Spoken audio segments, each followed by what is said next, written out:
नमोऽस्त्वनन्ताय सहस्रमूर्तये सहस्रपादाक्षिशिरोरुबाहवे सहस्रनाम्ने पुरुषाय शाश्वते सहस्रकोटियुगधारिणे नमः। ईशानः प्राणदः प्राणो ज्येष्ठः श्रेष्ठः प्रजापतिः हिरण्यगर्भो भूगर्भो माधवो मधुसूदनः इत्येवम् एतस्मिन् श्लोके गतचर्चायां तत्र प्राणः इति विषये वयं किञ्चित् अवलोकितवन्तः। प्राणः इत्युक्ते किमस्ति? यथा अस्माकं मनः इति बहु सूक्ष्मवस्तु अस्ति। पुनः एतत् जडपदार्थाः सन्ति पञ्चभूतानि। पञ्चभूतात्मकम् अन्नमयं शरीरमस्ति, अन्नमयी शरीरः। तर्हि एतत् शरीरं जडः भूत्वापि कथं चलति, कथम् उपरि कूर्दति, कथम एतावत् सर्वं कार्यं करोति?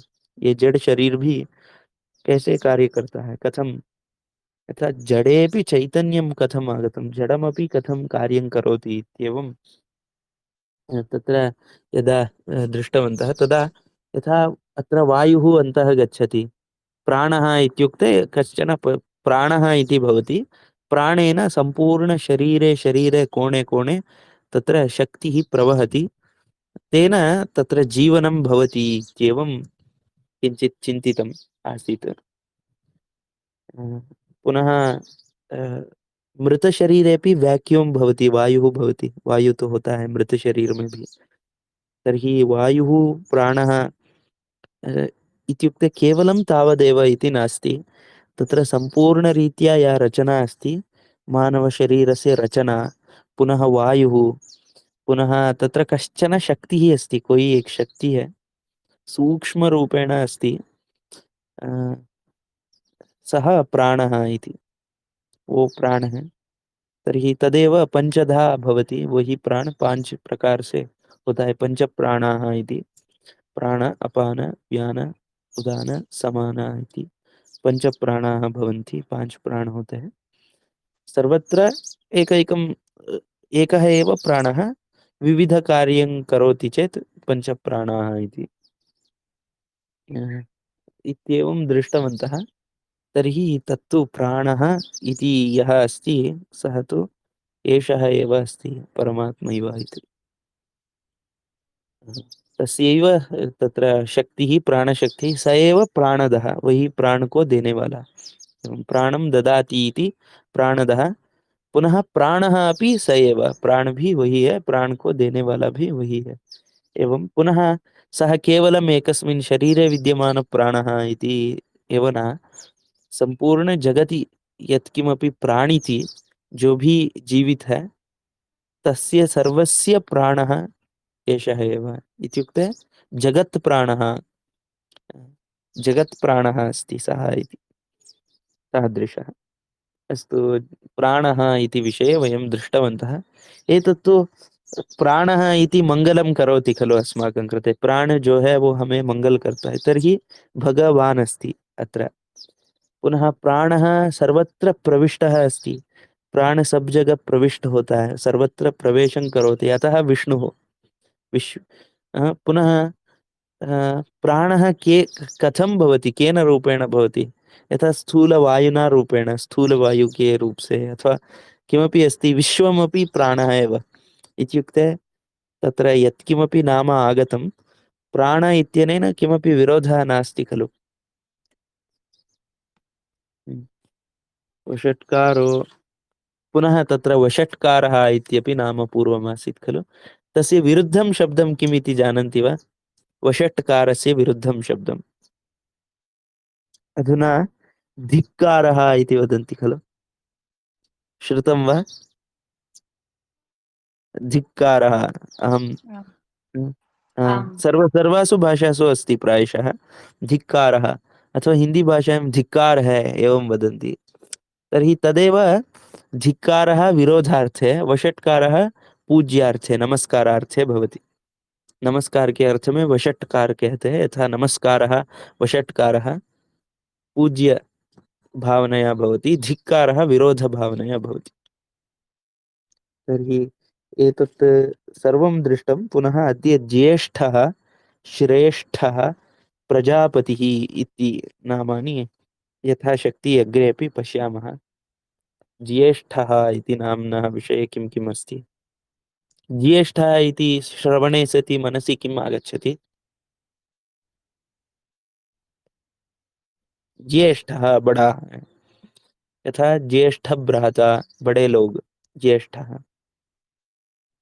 ज्येष्ठः इत्युक्ते किञ्चित् एषः उन्नतः अस्ति, हाइट बहुत है तो ज्येष्ठ कहा जाता है, अथवा बहुत बड़े लोग हैं तो ज्येष्ठः इति। कुत्रापि ज्येष्ठः इति सीनियर इति एवम् अर्थे वयं स्वीकुर्मः। एवमपि पुनः अन्यत् किमपि स्मरणे आगच्छति वा शब्देन? तर्हि भाष्ये पश्यामि। ज्येष्ठः इति विषये किमस्ति अत्र? मुख्यप्राणो वा वृद्धतमो ज्येष्ठः, वृद्धतमः ज्येष्ठः। यह वृद्धतमः, जो वृद्धों से भी वृद्ध है, यथा वृद्धतमः। अधुना अहम अपि वृद्धः, मम अग्रजोऽपि वृद्धः, मैं भी बड़ा हूँ, अग्रज भी बड़ा है। वृद्ध शब्दस्य वर्धते, बड़ा हुआ है। एवं तर्हि द्वयोः मध्ये वृद्धतमः कः? दोनों में वृद्धतम कौन सा है, कौन है? मम अग्रजः वृद्धतमः इति, मेरे बड़े भैया वृद्धतम है। तर्हि वृद्धतमः ज्येष्ठः इति अत्र दत्तमस्ति। अ, ज्येष्ठः ज्य च, ज्य इति शब्दस्य तत्र अयमेषाम अयमेषामतिशयेन वृद्धः प्रशस् प्रशस्यो वा इति। ये अतिशय से वृद्ध है, बहुत बड़ा है, और प्रशस्यः प्रशस्यः इत्युक्ते उत्तमः इत्येवम् अर्थे। वृद्ध वा प्र- प्रशस्य इष्टन् ततो ज्यादेश ज्यादेशः, ततो ज्यादेशः, इष्टन् ज्यादेशः इति किमपि अस्ति, किमपि व्याकरणस्य विषयः अस्ति। पुनः अतिवृद्धः श्रेष्ठः इत्यपि अर्थः अस्ति, श्रेष्ठ को भी ज्येष्ठ स्वी। एवं यथा महाभारते ज्येष्ठं वर्णमनुप्राप्य तस्माद्रक्षेत वै द्विजः, ज्येष्ठान् ज्येष्ठा नक्षत्र युक्ता, ज्येष्ठा नक्षत्र युक्ता पौर्णमासी मासीत्यन् इति, ज्येष्ठी सा अस्मिन् मासी इति पुनरन् संज्ञापूर्वस्य विधरनित्यत्वात् वृद्धिः इत्युक्ते किमपि ज्येष्ठा नक्षत्रस्य विषये अपि उक्तं। पुनः वर्णानां मध्ये तत्र यः ब्राह्मणवर्णः, तत्र द्विजवर्णः यः अस्ति सः ज्येष्ठः अस्ति। ब्राह्मणः सर्वेषां ज्येष्ठः इत्युक्ते पूर्वं तत्र ब्राह्मणाः एव आसन् सर्वेपि इत्येवम् अत्र तत्र तथा अस्ति। पूर्वम् आदौ आदि में केवल ब्राह्मण ही थे, केवल एवम् आसीत् इति। तर्हि सः ज्येष्ठवर्णः इत्येवम् अपि वदन्ति, ऐसे भी कहा गया है। दृढ़भक्तिरिति दृढ़भक्तिरिति ज्येष्ठो राज्यतृष्णा पराङ्मुखः अपराङ्मुखः, अधिक वयाः, ज्यादा जिसका वय है उसको ज्येष्ठ कहा जाता है। एवं अत्र उक्तमस्ति। समानार्थकपदः शुक्र इत्यपि अस्ति अत्र। शुक्रग्रहः अपि ज्येष्ठः इति वदन्ति वा? वैशाखो माधवो राधो ज्येष्ठो शुक्रशुचिस्त्वयम् इत्येवम्। पुनः अतिवृद्धे प्रशस्ये अग्रजे भ्रातरि भगिन्यां स्त्री ज्येष्ठा इत्यपि स्त्रीलिंगेपि। अश्विन्यादि नक्षत्रेषु अष्टादशे नक्षत्रे, अश्विन्यादि नक्षत्रों में 18 वान जो नक्षत्र है उसमें। स्त्री तद्रूपादि अश्लेष आश्लेष शब्दे। पुनः ज्येष्ठा नक्षत्र युक्ता पूर्णमासी ज्येष्ठी। जिस पूर्णिमा में ज्येष्ठ नक्षत्र उसका होता है उसको ज्येष्ठी कहा जाता है। तर्हि एवम् अस्ति, ज्येष्ठ ज्यैष्ठ्यमासे इत्यपि अस्ति। चैत्र वैशाख ज्येष्ठ इत्येवम् आगच्छति खलु। ओहो, पूर्णमासी पुनः गृहगोचिकायां स्त्री। गृहगोचिकायाम् इति वा? गृहगोचिका इत्युक्ते लिजार्ड् इति किमपि गृहे भवति खलु, चिप्कली इति वदन्ति प्रायशः। तदर्थमपि अस्ति वा अत्र? रत्नावल्याम् एवम् अस्ति, स्त्रीलिङ्गे ज्येष्ठा। तस्याः दिग्भेदे दिग्भेदे ऋतफलम् उक्तं, यथा वित्तं ब्रह्मणि कार्यसिद्धिरतुला शक्रे शक्रे हुताशेभयम्। यां यामग्निभ्यं सुरद्विषिकलिर्लाभः समुद्रे लये। एवं किमपि अस्ति दृश्यम्।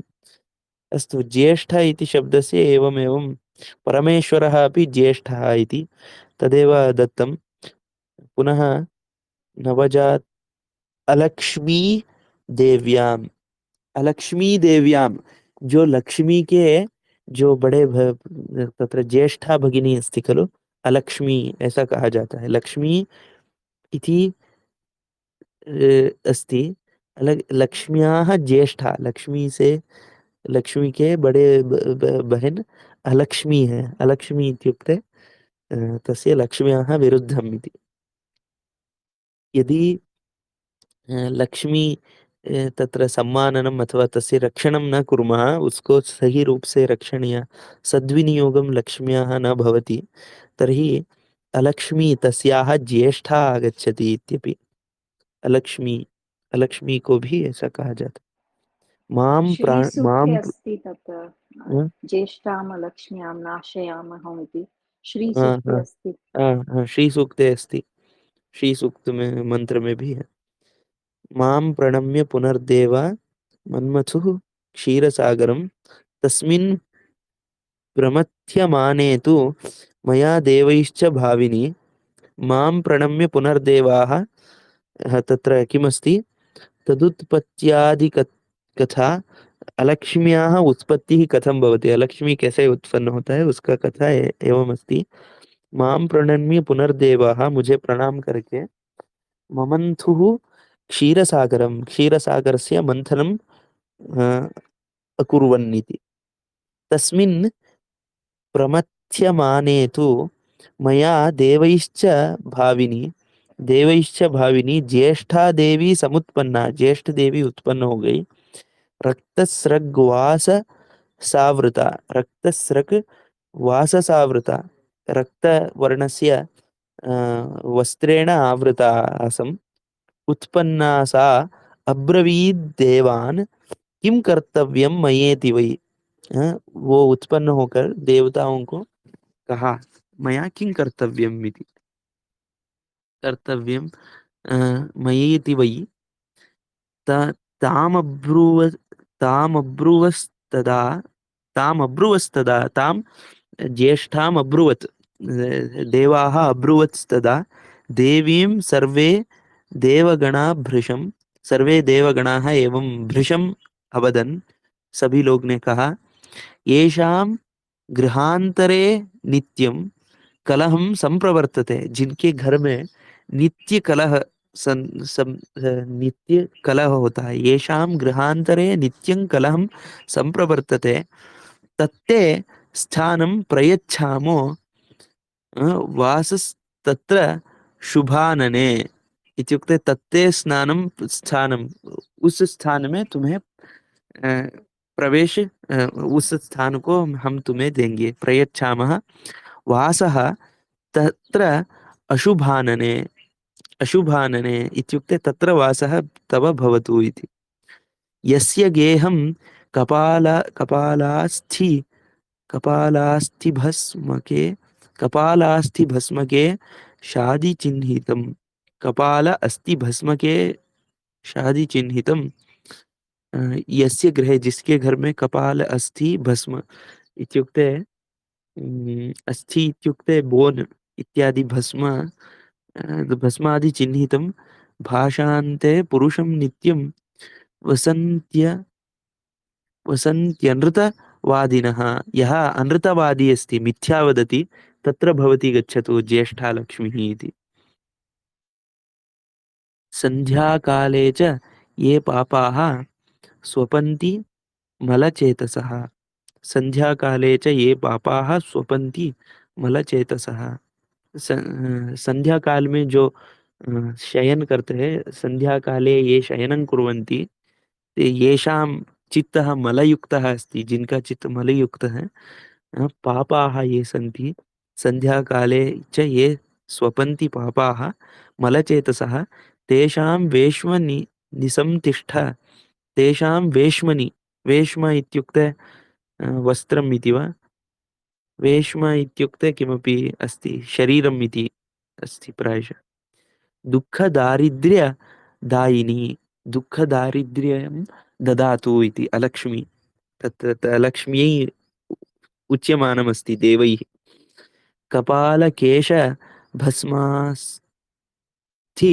तुषाङ्गाराणि यत्र तु तत्र ते वतति वसति स्थानं भविष्यति न संशयः तव वसति स्थानं कुत्र भवति अलक्ष्म्याः वसति स्थानं अलक्ष्मी का वसति स्थान कहाँ होता है कपाल केश भस्मा भस्मात् भस् भस् कपाल इत्युक्ते कपाल इति शब्द से कहा अर्थः केश इत्युक्ते जहाँ पर बाल गिरे गिरे रहते हैं सब जगह यह प्रातः काले अत्र तत्र पतन्ति खलु केशाः तु कपाल कपाल इत्युक्ते किम् अस्ति कङ्कालस्य मुखम् अस्ति वा कपालशब्दस्य अर्थः कुत्रापि लभ्यते वा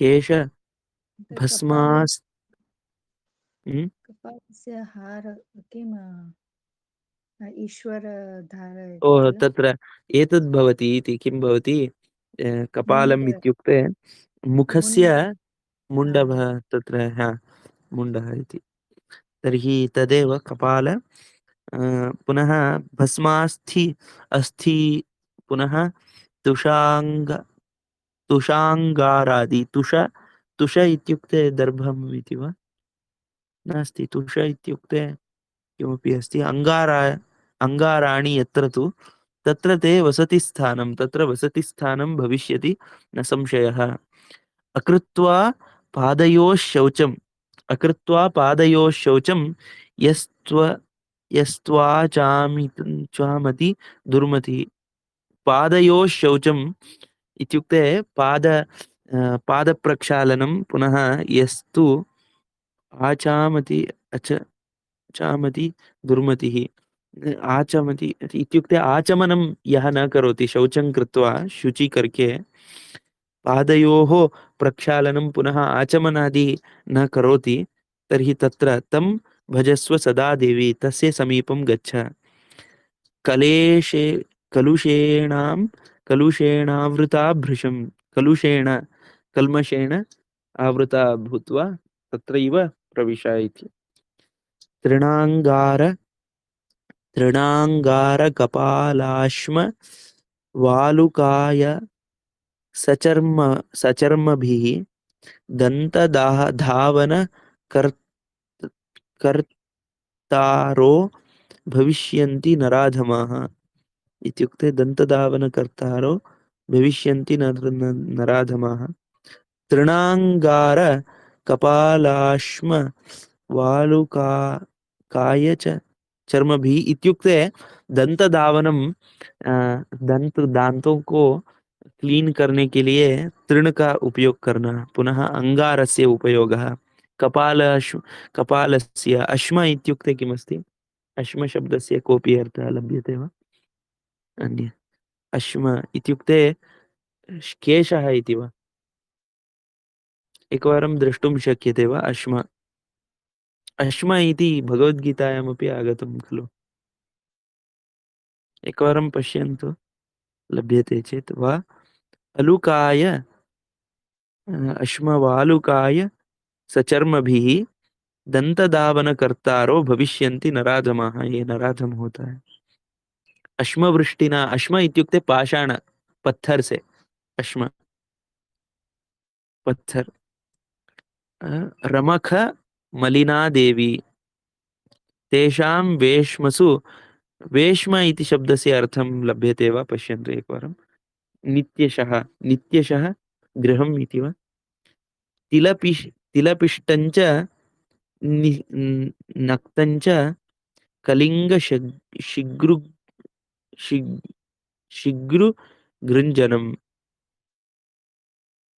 अन्य छत्राकम् अन्य कः अश्मत न लब्धं किन्तु अन्य अश्म तु पत्थर इति अस्ति। वेश्म, विष्म हम्म, विष्म हम्म।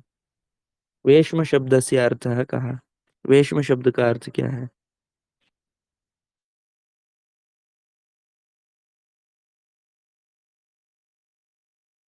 न लभ्यते वा? बिल्वकोशातिक अल अलावुं श्रीफलं ये वै खादन्ति नराधमा। अला हाँ? वे किम? वेश्म इति वेश्मन् इति छन्दः अस्ति। वेश्म हाँ? वेश्मन् तदेव। किं लभ्यते तस्य अर्थः? वेश्मन् इत्येव। वेश्मन् इत्युक्ते पैलेस् इति अस्ति। ओहो, ओहो, आमां तदेव गृहम् इति। गृहम्। तेषां गृहे, तेषां गृहे चेम्बर् अलक्ष्मी वसतु इत्येवं। तेषां गृहे तव स्थानं देवी। दरि दारिद्र्यदये सदा तत्र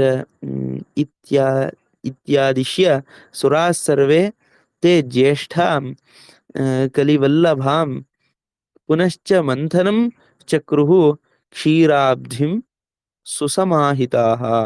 पुनश्च मन्थनं चक्रुः, पुनः पुनः मन्थनं ते अकुर्वन् इत्येवम्। एवं कृत्वा तत्र अलक्ष्म्याः उत्पत्तिः जाता इत्येवम् अस्ति। तर्हि तत्र तत्र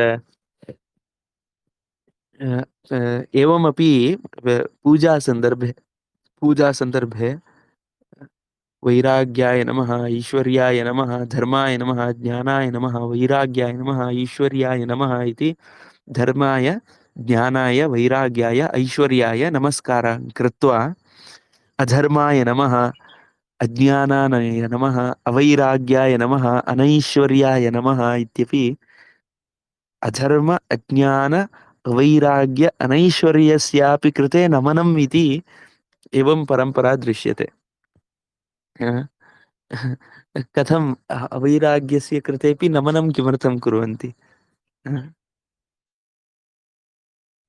यथा तदपि कथञ्चित् किमपि अलक्ष्मी अपि अस्ति चेदेव सः सम्यक् भवति खलु इति एकम्। तर्हि तस्य कृतेपि नमस्काराः इति। अस्माकं कृते निन्दितुं किमपि नास्ति जगति, निंदा करने के लिए कुछ नहीं है। एवं यत्किमपि अस्ति तत्तु सार्थकम् अस्ति, अर्थसहित।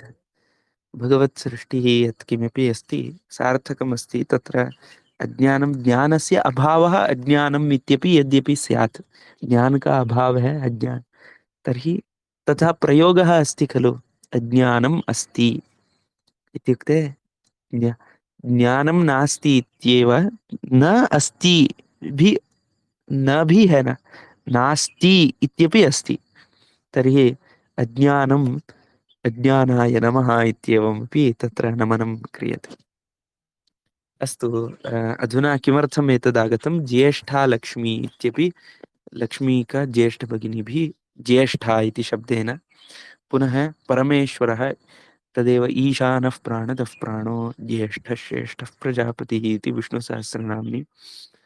नवदजा नवदजातायां नवदजातायां ब्रह्मप्रकृतिभूतायां देव्यां, ब्रह्मप्रकृतिभूतायां देव्यां रौद्री विन्दोस्ततो रौद्री विन्दोस्ततो नादाज्येष्ठा बीजादजामत अजायत वामाताभ्यः। पुनः प्राणे, प्राणो वा ज्येष्ठश्च श्रेष्ठश्च इति छान्दोग्य उपनिषदि। प्राणिः ज्येष्ठः श्रेष्ठः। पश्यन्तु अत्र प्राणः प्राणदः प्राणो ज्येष्ठः श्रेष्ठः इति आगतम्। इत्युक्ते वेदमन्त्रं भवतु यत्किमपि भवतु परस्परं सम्बन्धः अस्ति अत्र। प्राणो वा ज्येष्ठः श्रेष्ठः श्च। किमर्थं प्राणः ज्येष्ठः प्राणः श्रेष्ठः इति किमर्थं? यथा किमपि भवतु प्राणं विना अन्यत् किमपि न उत्पद्यते। किमपि नूतनं किमपि कनिष्ठम् इति आगन्तुं पूर्वचन ज्येष्ठस्य सहायेन एव आगन्तव्यं। किमपि जगति भवितव्यं चेत् प्राणेन विना न भवति, प्राण से के बिना नहीं हो सकता है। तर्हि प्राणो वा ज्येष्ठश्च श्रेष्ठश्च। पुनः गौरी भेदे, गौरी के भेद में एक गौरी है, पुनः ज्येष्ठ, ज्येष्ठी पूर्णिमास्मिन्, ज्येष्ठी पूर्णिमास्मिन् मासे, पुनः ज्येष्ठा नक्षत्रयुक्त योगार्ह पौर्णमासी धटी धटिते वृषस्थर व्यारब्धे शुक्ल प्रतिपदादि दर्शांत रूपे चांद्रमासे, चांद्रमास में, पुनः पक्षे ज्येष्ठा मूला नक्षत्रयोरंतर नक्षत्रे, पुनः ज्योतिष्यानुगुणमपि किमपि ज्येष्ठा नक्षत्रस्य लक्षणं किम् इत्यादि पश्यामः चेत् तर्हि तद्विषये ज्ञायते किमर्थं ज्येष्ठा नक्षत्र को ज्येष्ठ कहा जाता है। तत्र भूगोले ज्येष्ठा नक्षत्र, नक्षत्रम् इत्युक्ते नक्षत्रपुञ्जः इति वदन्ति। नक्षत्र का मतलब नक्षत्रपुञ्ज है। आकाशे विद्यमान नक्षत्राणाम् एकः समूहः ज्येष्ठा नक्षत्रम् इति। सम्पूर्णपृथिव्याः एकं 360 डिग्री इति यदि पश्यामः तत्र नक्षत्राणि बहूनि भवन्ति, बहुत सारे नक्षत्र रहते हैं। तत्र एकस्य तत्र नक्षत्रपुञ्जस्य नाम 27 नक्षत्रास्, तत्र 27 नक्षत्राणि भवन्ति। इत्युक्ते 360/27 इति कुर्मः चेत्, अथवा एवं नास्ति, हा एवं कुर्मः चेत् तत्र विभागः भवति खलु। तत्र एकः नक्षत्रपुञ्जः ज्येष्ठः इति। तर्हि तत्र ज्येष्ठः इति किमर्थम् उच्यते इत्यपि तद् लक्षणं पश्यामः चेत् ज्ञायते। उसका लक्षण देखते हैं तो ज्ञात होता है। ज्योतिष शास्त्रस्य विषयः अस्ति। अस्तु, एवं ज्येष्ठः इति शब्देन एतावत् सर्वं लब्धम्। पुनः अत्र भाष्ये किमस्ति, ज्य च ज्येष्ठः, ज्य, पुनः ज्य इति शब्दस्य अर्थः ज्येष्ठः, धारा। अस्तु, ज्य च, पुनः इत्यधा इत्यधिकरणे, ओ पाणिनीय सूत्रे एवं सूत्रमस्ति, कोई सूत्र है, वृद्धस्य च, ज्य च वृद्धस्य च इति पाणिनीय सूत्रे, जो वृद्ध के लिए भी एवं सूत्रमस्ति किमपि। पातंजल इति वृद्ध शब्दस्य ज्ये ज्यादेश, ज्यादेश विधानात्, वृद्ध शब्द में ज्यादेश होता है, ज्या का आदेश होता है। प्रशस्ततमः ज्येष्ठः, ज्य वृद्धतमः इति।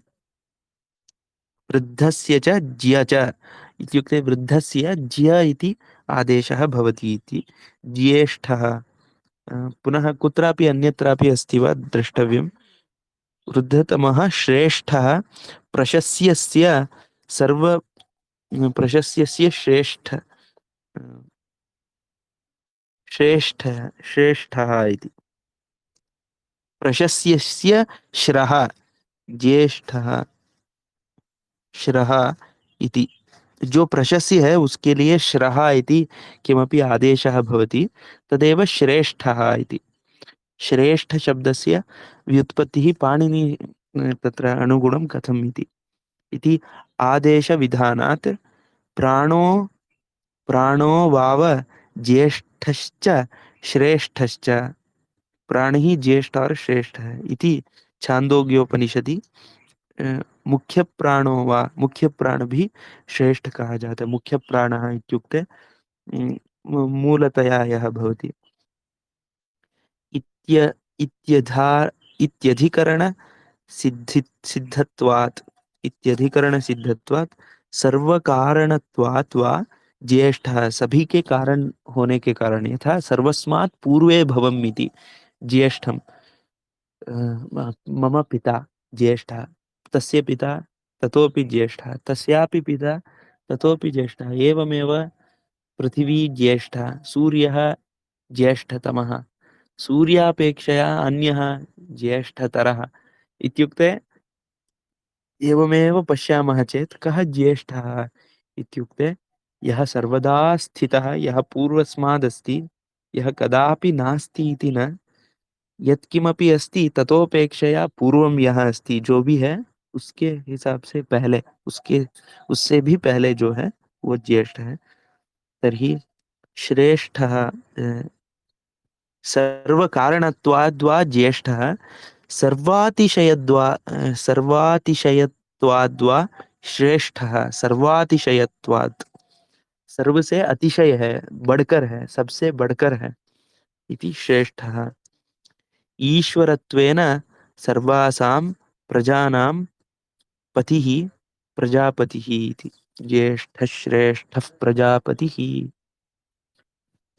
अस्तु प्रजापतिः इति शब्दः किं वदति प्रजापतिः प्रजा इत्युक्ते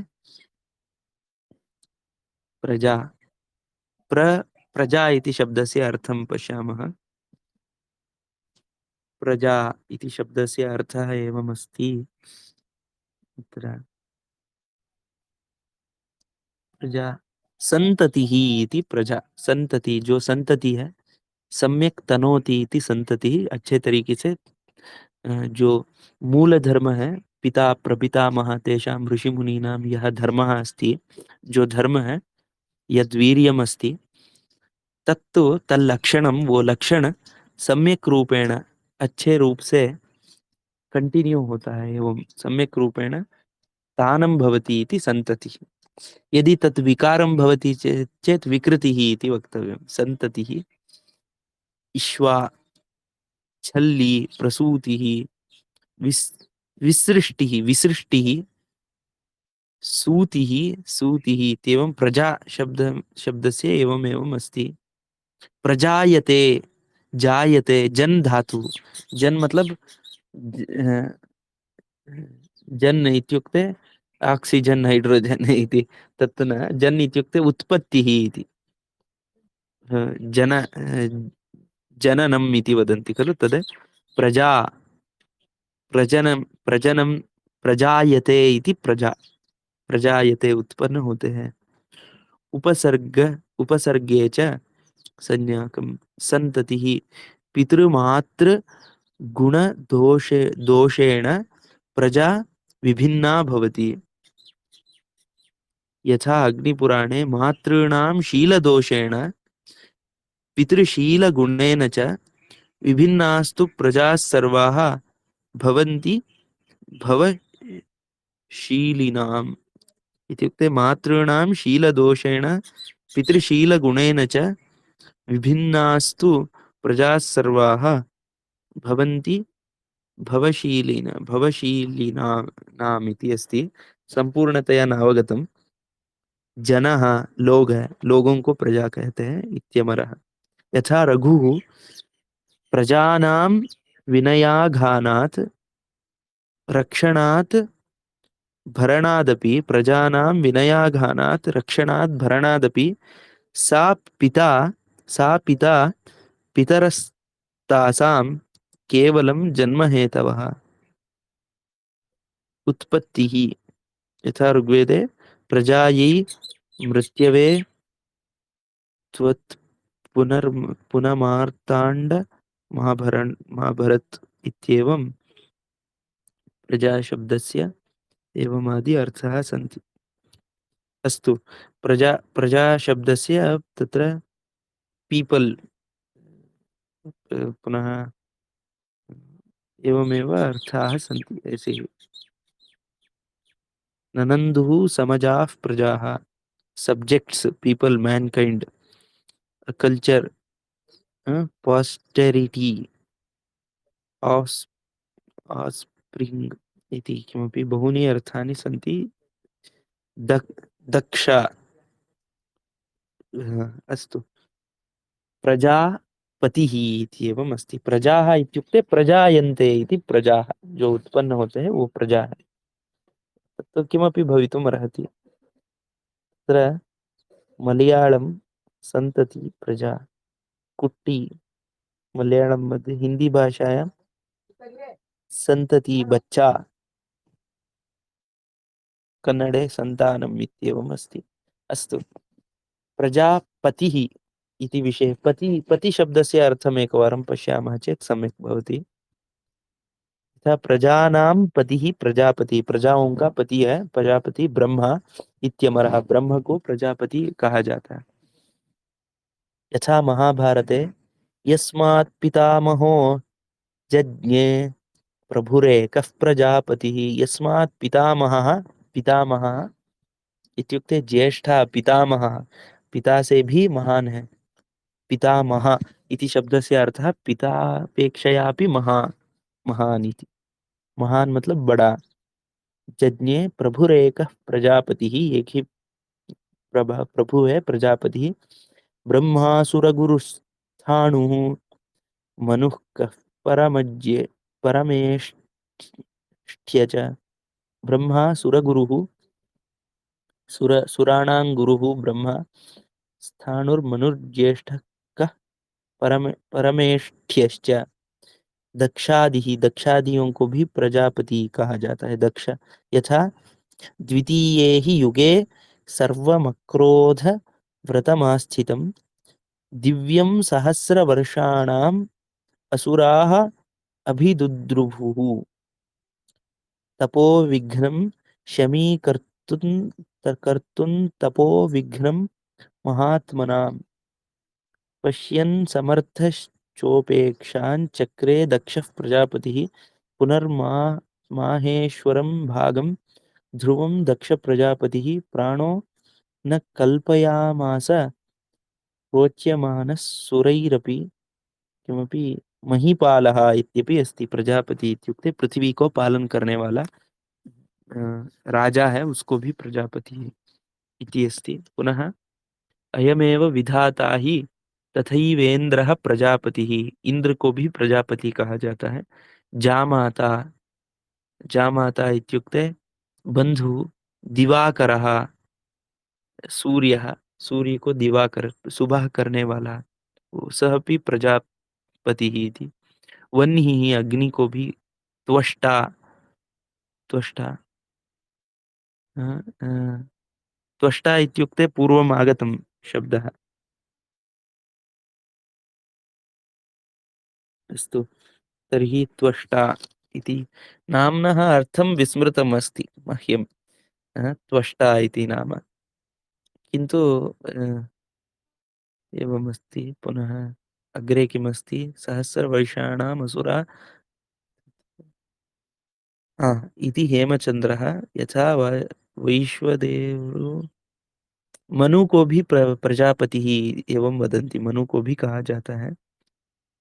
एकविंशतिरुत्पन्नास्ते प्रजापतयः स्मृताः इति महाभारते मोक्षधर्मे। पिता जनको त्वष्टा जन्मदानश्च त्वष्टा इत्युक्ते स्थाणु आसीत् वा? एकवारं पुनः विस्मरामः चेत् सम्यक् न भवति। त्वष्टा इति कस्मिन् श्लोके आगच्छति? नवमे।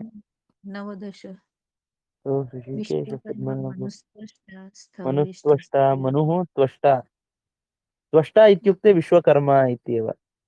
विश्वकर्मा हम्म। स्थाणु तत्र स्थाणु त्वष्टा इत्यस्य अत्र भाष्ये किं दत्तमस्ति, मनुः त्वष्टा मन्ता संहारसमये भूततनुकार तनुकारणत्वात् त्वष्टा, तनुकारणात् सर्वे भूतों को लयं करोति इति त्वष्टा। अस्तु, एवमस्ति। पुनः अन्यः अर्थः त्वक् त्वक्षते तनु कारणर्थात् तृच् प्रत्ययः इति। अस्तु, अधुना एवमस्ति। पतिः प्रजापतिः प्रजापतयः 21 स्मृताः इति महाभारते मोक्षधर्मः इति अस्ति। यथा जनको जन्मदानाञ्च रक्षणाच्च पिता नृणां ततो विस्तीर्णकरणात् कलये स प्रजापतिः इति ब्रह्मवरिवर्तते। एवं बहूनि तत्र प्रजापति शब्दस्य एवं ब्रह्मन् आत्मभूसुरज्येष्ठ परमेष्ठिन् पितामह हिरण्यगर्भ इत्येवमादि एवं शब्दः अस्ति। धाताब्जयो यो निर्दुहिनो विरिञ्चिः कमलासनः स्रष्टा प्रजापतिर्वेधा। स्रष्टा सृष्टि करने, प्रजापतिः वेधा विधाता विश्व सृड्विधिः एवं इत्यादि रजोमूर्ति सत्यको तत्र नाभिजन्माण्डजः नाभिजन्मा अण्डजः पूर्वे निधनः कमलोद्भवः सदानन्दः रजोमूर्तिः सत्यकः हंसवाहनः इत्येवम् अस्ति। सनत्कुमारः द्रव्यम् आत्मा एवं प्रजापतिः चतुर्मुखे ब्रह्मणि दक्षादि प्रजापति है। नृपे च राजा में पुनः जामातरि बंधु सूर्ये वह्निः त्वष्टरी इति त्वष्ट्र को भी प्रजापति यथा ये संहार करता इति। पुनः ससर्ज सृष्टिं तद्रूपं सृष्टुमिच्छन् प्रजापतिन ससर्ज सृष्टिम तद्रूपम, उस रूप का सृष्टि को वो सृजन करने का इच्छा किया प्रजापति ने। मरीचिमत्र्यंगिरसम पुलस्त्यं पुलहं क्रतुम वसिष्ठंच महातेजो सोसृजत सप्त मानसान्, 7 मानसों का सृष्टि किया। तत्र मरीचि अत्रि इत्यादि सप्त ऋषीणां सप्त ब्रह्माण इत्येते पुराणे निश्चयं गताः। 7 ब्रह्मा है एवं पुराण में निश्चय किया है। एवं प्रजापति ही सृष्टिं कृतवान् इति। पुनः 21 प्रजापतयो यथा 21 प्रजापतियों का नाम है। ब्रह्मा स्थाणुर्मनुर्दक्षो, ब्रह्मा स्थाणुः मनुः दक्षः भृगुः धर्मः तथा यमः मरीचिः अंगिरा पुलस्ती पुलहः क्रतुः वसिष्ठः परमेष्ठी च विवस्वान् सोम एव च कर्दमश्चापि यः प्रोक्तः क्रोधोर्वाक् कृति एव च 21 रुत्पन्ना ते प्रजापतयः स्मृताः महाभारते मोक्षधर्मः। अन्येपि प्रजापतयः पुराणादौ प्रसिद्धा यथा शम्युः प्रजापतिः, विष्णुपुराणे पद्मनाभः प्रजापतिः इत्यपि पुनः नाम आगतं वा? पद्मनाभः प्रजापतिः इत्येवम् अग्रेपि पुनः आगमिष्यति प्रायशः। यज्ञे निघण्टुः स्वनाम ख्यात कोटिभेदः इत्येवम् अस्ति। अस्तु, एवं प्रजापति इति नाम्नः उपरि एतदस्ति प्रजानां पतिः। पतिशब्दस्य अर्थः पाति रक्षति इति पतिः, पाने वाला, रक्षणा करने वाला इत्येवं। पाणिग्रहीता, पाणिग्रहीता हाथ को पकड़ने वाला पति। पुनः भातार इति भाषायां धवः प्रियः भर्ता, कान्तः प्राणनाथः, गुरुः हृदयेशः, हृदय के ईश्वरः। पुनः जीवितेशः जामाता, सुखोत्सवः नर्मकिलः, रतगुरुः स्वामी रमणः इति शब्दरत्नावली।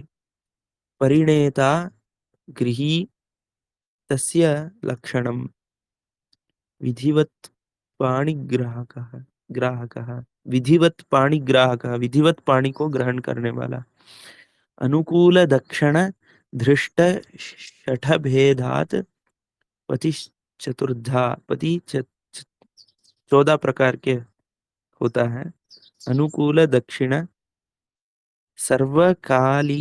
सर्वकालिक परांगना परांगमुखो मुखत्वे सति, सर्वकालिक परांगना परांगमुखत्वे सति, परांगमुख दूसरे तत्र अन्यत्र संबंधः सर्वदा भवति इति सति सर्वकाल मनुरक्तो अनुकूलः, अनुकूलः सकल एकः विधः पतिः एवं भवति।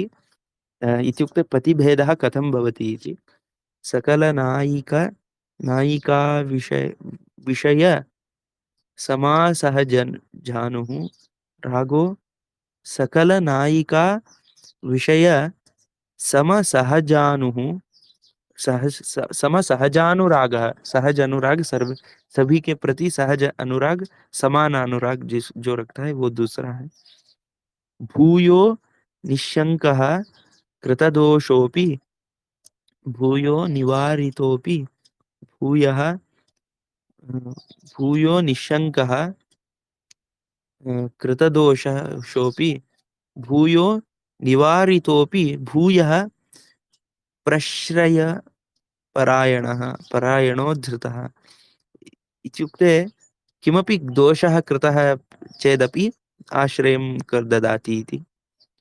कामिनी विषय कपट पटुः शठः, ऐसे भी विषय में कपट करने वाला एवमपि इति। रसमंजरी चतुर्णां विषय एवं पतिसेवादि फलम, यथा पति सेवा करने से क्या क्या फल मिलता है एवं इत्यादि दत्तमस्ति। पतिः रक्षति पालयति पाति इति पतिः। अस्तु, एवं बहवः विषयाः सन्ति। तर्हि एतत् पतिः इति किमर्थम् उच्यते? यथा प्रकृति इति यदस्ति तत्तु स्त्रीस्वरूपम् अस्ति। वयं सर्वे प्रकृति स्वरूपं धृत्वा स्मः, प्रकृति स्वरूप को धारण करके हम हैं। प्रकृति इत्युक्ते स्त्री, पुरुषः इत्युक्ते तस्य अन्तः विद्यमानं चैतन्यं प्रकाशः इति, अथवा प्रकाशः। तर्हि प्रकृति, वयं प्रजाः सर्वेपि प्रकृतिस्वरूपाः वयं सर्वे। स्त्रीस्वरूपमस्ति यत्र, रूपमस्ति, अच्छा रूप है, रसः गन्धः स्पर्शः इत्यादि अत्रैव अस्ति खलु, प्रकृत्यामेव अस्ति, प्रकृति में ही है। तर्हि अत्र ये तदस्ति परमात्मा एषः अस्ति। अतः एव तत्र परमात्मानं प्रति एवं स्त्री भावनया सर्वेपि पुरुषाः अपि, अहमपि तत्र गोपिका इत्येवं मत्वा भक्तिम् आचरन्ति खलु। तर्हि पतिः प्रजापतिः, प्रजाओं का पति है, स एव अस्ति इत्येवम् अस्ति। अवगतं वा? पतिः इति शब्दः, पाति इति पति रक्षण करता है, ऐसा भी पति है, किंतु प्रसिद्धतया प्रयोगः कथम् अस्ति? पत्न्याः तत्र रक्षणं करोति, पत्नी का रक्षण करता है, एवं पतिः इति प्रसिद्धमस्ति। तर्हि प्रजापतिः इत्यस्य एवम् अर्थः। बहु दीर्घचर्चा जाता, अध्ययनं किञ्चित् जातं, तर्हि ज्येष्ठश्रेष्ठः प्रजापतिः इति विषये चर्चां कृतवन्तः। श्वस्तनदिने हिरण्यगर्भः इति विषये पश्यामः। अस्तु वा? नीलेश जी, आपको कितना परसेंट समझ में आया? बहुत देर से सुन रहे हैं। आपको अच्छा लग रहा था क्या सुनते सुनते? आप सुन रहे हैं क्या नीलेश जी? शृणोति वा? अस्तु। हम्म। पुनः हिरण्यगर्भः भूगर्भः, तत्र पतिः इत्युक्ते सभी का पति, सर्वेषां पतिः अस्ति वा? तर्हि अ, इत्युक्ते तत्र केवलं द्वयमेव अस्ति, एकः तु पुरुषः, द्वितीया प्रकृति। पुरुष और प्रकृति दोनों ही है। तर्हि प्रजा इति प्रकृति इति चिन्तयामः चेत् प्रकृतिपतिः इत्युक्ते एषः ईश्वरः इत्येवं तत्र भवति। किमपि अन्यत् नास्ति। हिरण्यगर्भो भूगर्भो माधवो। अत्र पति अस्य ज्येष्ठः इति अपि एकमेव अर्थः भवति वा? पतिः शक्नोति वा? ज्येष्ठ, इत्युक्ते प्रकृतेः पति पूर्वं। इत्युक्ते हम्म। पति इत्युक्ते राजा अपि अस्ति किल, राजा ज्येष्ठः केपि श्रेष्ठः अस्ति, हाँ सः एव पतिः।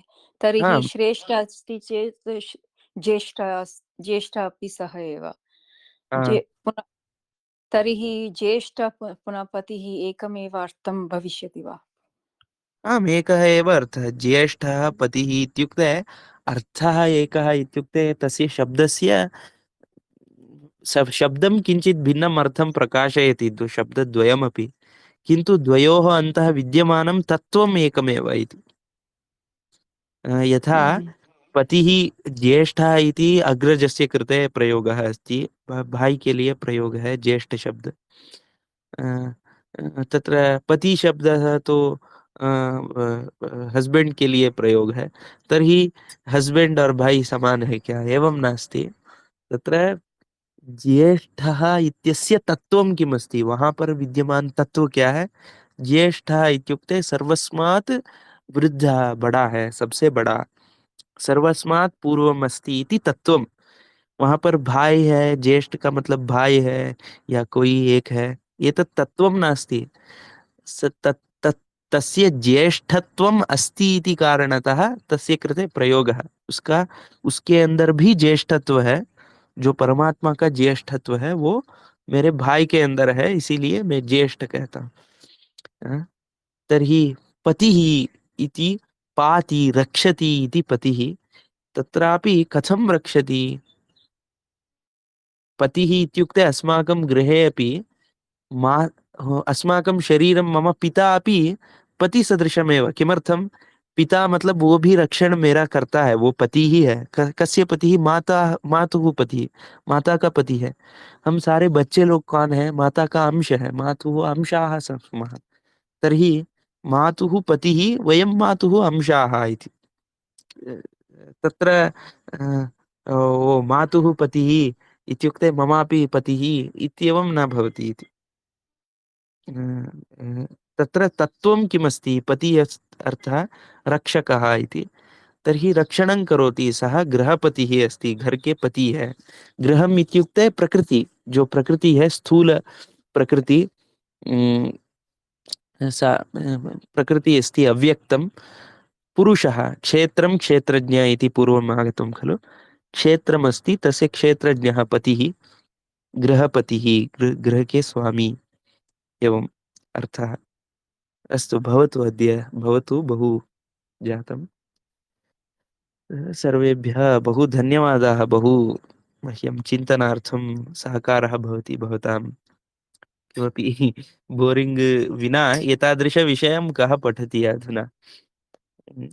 एतत् सर्वं काम्प्लिकेटेड् इति वदन्ति केचन। यदा सिद्धान्तम् इति आगच्छति, अ, भारतीय चिन्तनं, एतत् सर्वं शास्त्रं काम्प्लिकेटेड् अस्ति, भगवान् अन्यविधतया लभ्यते इत्येवमपि वदन्ति। शास्त्रीयविषयान् चिन्तयितुमपि अधुना न इच्छन्ति जनाः, तथापि तादृशे सन्दर्भेऽपि भवन्तः बहु प्रीत्या आगच्छन्ति अत्र। अतः बहु लाभः भवति मम। अस्तु, धन्यवादः। पुनर्मिलामः। श्रीकृष्णार्पणमस्तु। धन्यवादः।